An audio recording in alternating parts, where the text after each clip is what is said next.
RCF.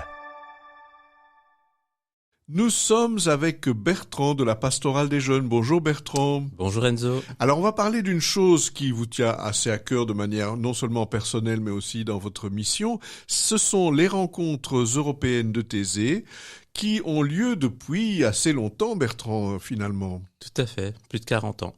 Plus de 40 ans. Et donc, en fait, ce sont des rencontres européennes réservées pour des jeunes. Mais quand on dit jeunes, qu'est-ce qu'on veut dire exactement ? Alors pour les rencontres européennes de Thésée, c'est officiellement de 17 à 35 ans. Mais alors la grande différence, c'est qu'on est reçu par les communautés chrétiennes dans une ville. Cette année, c'est Ljubljana, capitale de la Slovénie.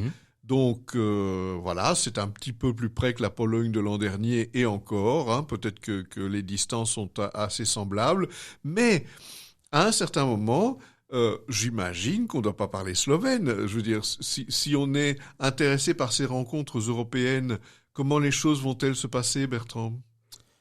Alors pour ce qui est du programme habituel, donc généralement ça commence toujours le 28 décembre, donc la première journée, où on arrive, on est accueilli et en fait on est dispatché vers une paroisse ou une autre.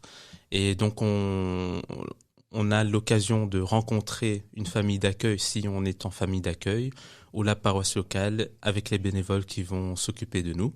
Et donc la première journée, donc le 28 décembre, c'est assez léger comme programme, c'est-à-dire qu'il n'y a pas trop d'activités, c'est surtout s'installer. Et si on arrive tôt, il y a même l'occasion de découvrir un peu la ville, qui vaut la peine vu que Slovénie n'est pas très connue de beaucoup de monde. Et ensuite, la première vraie activité, le premier jour, c'est la prière du soir. Donc il y a le repas et la prière du soir. Et ensuite, c'est le rythme comme à la communauté de Thésée, donc les prières, les ateliers, les temps de rencontre, etc. Et justement, supposons que je ne connaisse rien aux rencontres de Thésée à Thésée, qui est en Bourgogne, ou je me trompe complètement ? Tout à fait. C'est en Bourgogne. Supposons que je n'y connaisse rien.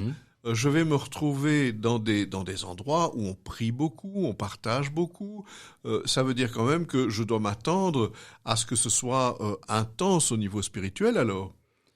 Alors oui, et peut-être que non. C'est-à-dire que oui, il y a des temps de prière fixes qui sont proposés, mais en même temps, c'est un programme proposé, ça veut dire pas imposé, c'est-à-dire que le jeune aussi peut choisir par rapport aux propositions d'ateliers, il y a des thèmes variés qui vont du spirituel au politique, au culturel, donc c'est très très large. Donc déjà là, on peut un peu alléger si on veut la dose spirituelle, si on n'en a pas l'habitude.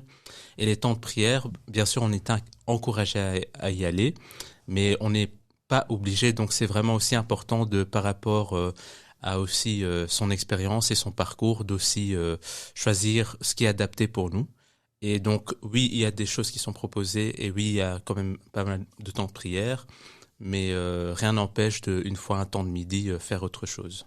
Mais alors, il y a les propositions, je dirais, de la rencontre européenne. Mais peut-être que la paroisse à laquelle je suis attaché, ou même pourquoi pas, la famille dans laquelle je vais résider, fait partie d'un groupe qui a ses propres activités. Donc, c'est très possible, Bertrand, qu'au fond, le choix soit même difficile. Par contre, oui, pour ce qui est des paroisses et des familles d'accueil, eux sont aussi invités à participer et à joindre un peu le rythme du programme qui est proposé. Et donc, c'est très rare qu'ils vont du coup prévoir quelque chose pendant un temps de prière. Il n'y a pas de compétition, quoi. Voilà, exactement. Et même l'invitation, c'est qu'ils viennent avec les jeunes, parce que c'est pas dit que les familles ou les paroissiens connaissent la prière dans l'esprit de Thésée, et donc ils sont aussi invités à participer avec les jeunes au temps de prière, aux activités. Mais c'est sûr que voilà, on est aussi dans un pays nouveau, donc ça vaut parfois la peine aussi de pouvoir le découvrir. Tout en participant le plus possible, surtout aux temps de prière, qui sont quand même de très beaux moments de communion avec les gens de toute l'Europe. Alors, bon, soyons quand même clairs, la Slovénie, c'est quand même au bout des Alpes, ça va être l'hiver, le Nouvel An, c'est un moment relativement intense. Qu'est-ce qu'il y a comme avantage, selon vous, à vivre ce moment intense du Nouvel An avec ces rencontres européennes de Thésée et pas dans ce million de projets que je pourrais trouver ici à Bruxelles, même avec mes amis. Voilà, alors c'est une période bien sûr qui n'est pas évidente pour des raisons assez assez claires. Et la période, justement, c'est juste après Noël et juste avant Nouvel An, où c'est quand même le temps propice pour passer avec la famille, les amis, etc. Donc généralement, c'est les jeunes qui choisissent de vivre un Nouvel An un peu différent. Donc disons, on a ses habitudes et on a envie d'une fois alterner, de voir autre chose, de voir d'autres gens. Rien n'empêche de venir avec des amis ou de la famille, mais de pouvoir vivre un temps où on passe de l'an actuel au nouvel an avec dans un cadre tout à fait différent. Et donc je dirais que c'est pour les gens qui ont envie d'autre chose et d'un peu changer des habitudes, surtout à cette période-là de l'année. Et la grande force, c'est que c'est international, donc on est dans un cadre où on rencontre des gens qu'on ne rencontrerait peut-être jamais, surtout de l'Europe, mais aussi du monde entier, et aussi que c'est dans la prière qu'on communie et qu'on se rassemble, donc c'est pas juste pour faire la fête aussi. Donc il y a cet aspect, oui, on est jeune et on est là pour fêter, célébrer, mais on est aussi là pour prier, parce que par exemple la façon dont est fêté le Nouvel An est assez typique là-bas, c'est que quand je dis là-bas, je veux dire pour les rencontres européennes, c'est que il y a un temps de prière, donc un 4e temps de prière en plus des 3 qu'il y a chaque jour, et qui fait en fait c'est le réveillon, on le passe en priant, et donc c'est toujours très très beau. Donc on passe le réveillon pendant la prière, et après la prière, voilà, c'est la fête, c'est la nouvelle année, et il y a une fête des nations. Que ceux qui ont participé au GMJ connaissent bien, par exemple, mais où chaque pays est invité à un peu partager sa culture, que ce soit par la danse, les chants, etc. Et donc c'est très convivial. Et c'est aussi dans le respect, c'est ce que j'aime beaucoup par rapport à la débauche qui peut parfois... Dans certaines fêtes organisées localement. Voilà. Mais alors, je fais aussi l'expérience, Bertrand, d'être invité, parce que contrairement à d'autres événements, même chrétiens, je suis invité à loger dans une paroisse, à loger dans une famille. Ils m'invitent, donc je fais l'expérience d'être un étranger d'une certaine manière invité.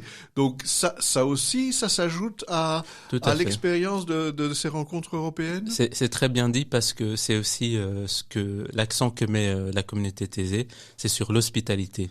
Donc c'est vraiment, on pourrait dire, un thème ou un fil rouge à travers toutes ces rencontres-là. Donc, ils appellent ça le pèlerinage de confiance, bien sûr. Donc, il y a cette partie de, oui, tu es invité, mais quelque part, tu oses faire le saut vers cet inconnu. Tu sais pas qui t'invite et qui va t'accueillir.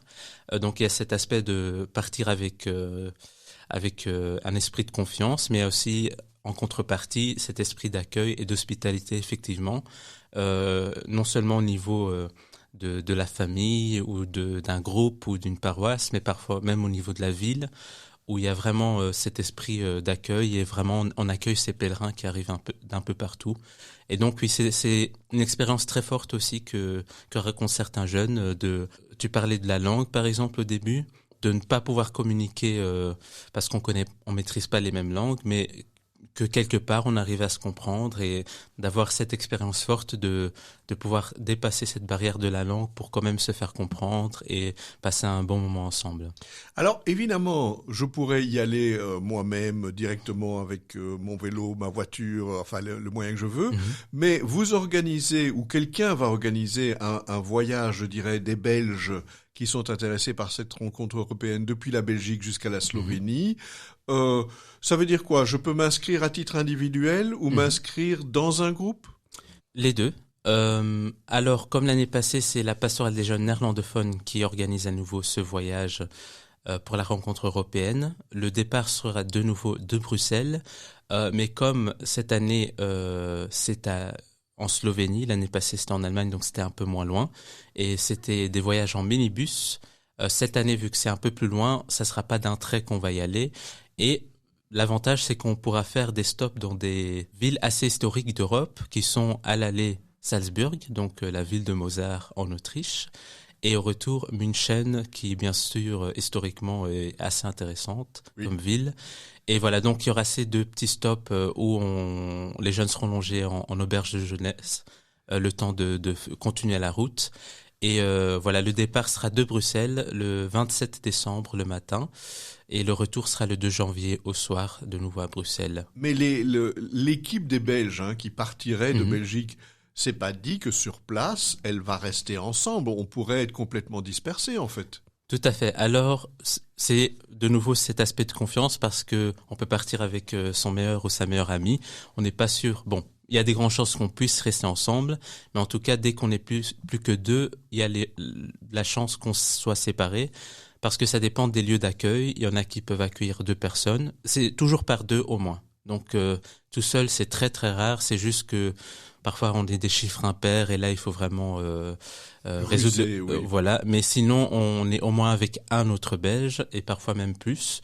Et voilà, donc ça dépend vraiment de à quelle heure on arrive, quels lieux sont encore disponibles, quel lieu le bénévole va choisir pour nous. Donc il y a tous ces facteurs qu'on maîtrise pas, mais au moins on sera avec un autre Belge et généralement on essaie au moins d'être plus ou moins groupé par au moins 4-5 Belges par paroisse, disons, qu'on soit pas trop loin non plus les uns des autres. Alors si je veux de l'information, si par exemple ça m'intéresse de savoir quel est le programme, comment s'inscrire, combien ça coûte, et si j'ai des questions, où est-ce que je devrais aller voir, Bertrand? Alors les infos pour les Belges sont sur le site de TZMM, donc ils ont mis les liens de Church for You et de IED, donc la passerelle des jeunes néerlandophones, où vous pouvez aussi trouver les informations sur le programme, le départ, le retour, etc. Et donc, si vous mettez rencontre européenne Ljubljana ou rencontre européenne de TZ Church for You, vous allez trouver, ou sur Kerknet via IED. Alors, je rappelle que nous étions en compagnie de Bertrand de la Pastorale des Jeunes pour parler de cette rencontre européenne qui aura lieu à Ljubljana, en Slovénie, cette année, pour le passage de l'an entre 2023 et 2024. Un lieu qui est peu connu et donc qui vaut la peine d'être découvert. Merci beaucoup Bertrand et à bientôt. Merci Enzo, à bientôt.